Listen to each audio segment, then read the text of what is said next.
Thunderstrikes cracked over Dunedin, New Zealand. It was 4:30 in the morning on October 2nd, 1917. As the storm rolled across the sky, a baby girl was born, with pointed ears and 2 blue birthmarks on her knee, birthmarks that resembled ancient pagan symbols. Her name was Rosaleen Miriam Norton, and from her beginning, she said she was born a witch. The storm, the marks, and the vision she spoke of as a child, everything about her arrival felt like a prophecy. But who was she really? A danger to society? A deviant dressed in art? Or simply a woman who dared to live by her own rules?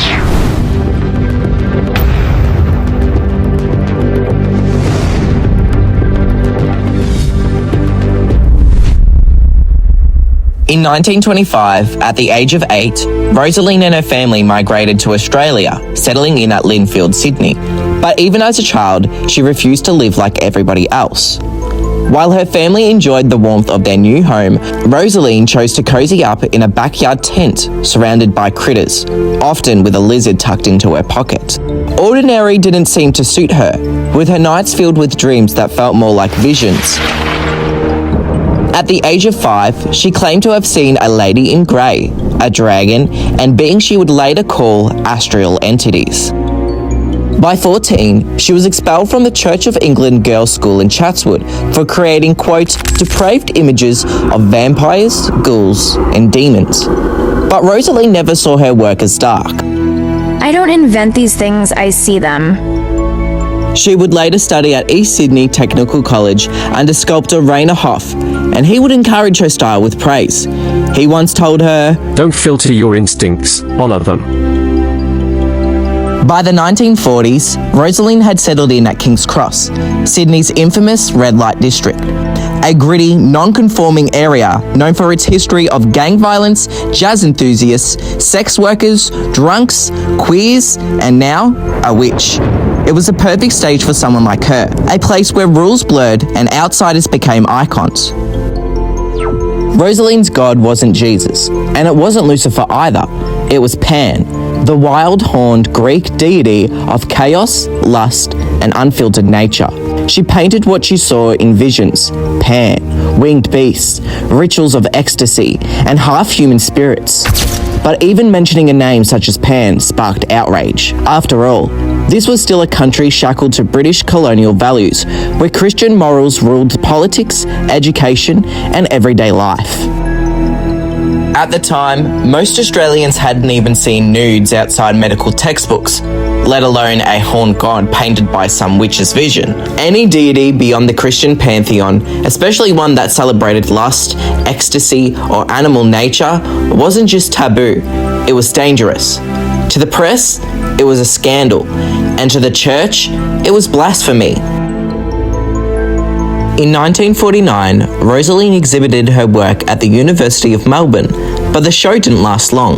Within days, it was raided by the police, and she was charged with obscenity under the Police Offences Act.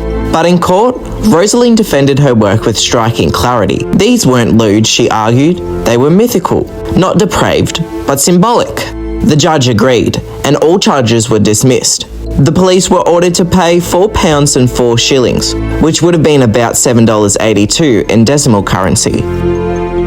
In 1952, Rosaleen and her partner, Gavin Greenlees, a poet and fellow mystic, published The Art of Rosaleen Norton. But once again, her work was banned. Copies were burned by the US Customs, and Rosaleen and her partner were left broke, surviving off sketches and spiritual readings.